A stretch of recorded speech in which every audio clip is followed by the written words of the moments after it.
So our first stop was the Barzilai Hospital, which is just 8 miles from Gaza, the closest hospital to Gaza itself, which has been treating many of the IDF soldiers coming in and out of Gaza. So we had the privilege to meet with Dr. Dr. Ron Lobel, who told us about his crazy experience on October 7th, where he was stuck in his house for 10 hours, and the first thing that he did was to alert the hospital that there was going to be a mass casualty situation and everyone needs to get prepared. And of course he explained how they could never have been possibly prepared enough to receive over 200 injured.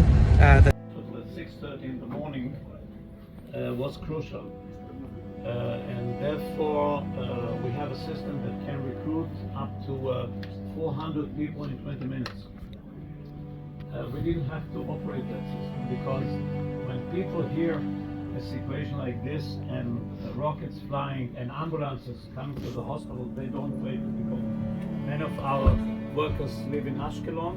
2 o'clock in the morning, they hear 7 ambulances in a row with a siren. They get dressed and they come to the hospital. In the past, in most mass casualty events, I had too many people. I had to send some home. It came in that day. It was total pandemonium that he was describing to us. And he himself lost 21 of his friends from Netiv Asara, the place where he lives on the Gaza border, and his house is actually the closest house to the border, and miraculously he himself was saved. We then heard from the CEO of the hospital, Professor Chezi Levy, and he described the drastic difference between Israel and Hamas. Whereas Hamas claimed that we had shot a hospital with hundreds dead, which of course we know actually was from the Islamic Jihad.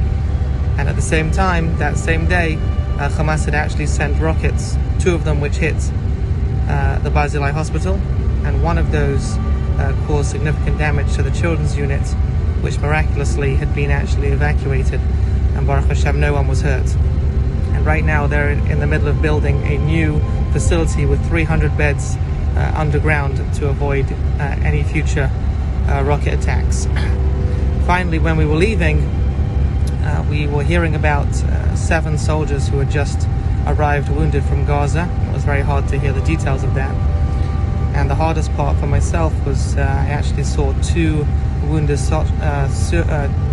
IDF soldiers that had come straight out of army ambulances, arrived straight from Gaza, and wheeled into the hospital on stretchers.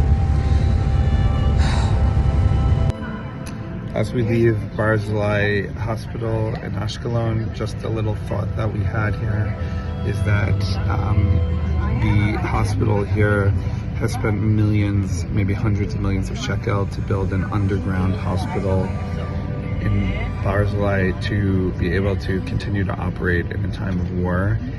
And at the same time, while the hospital is protecting its civilians and casualties and patients underneath the hospital, in Gaza, Hamas is doing the exact opposite and protecting themselves under the hospital. Just an interesting reflection.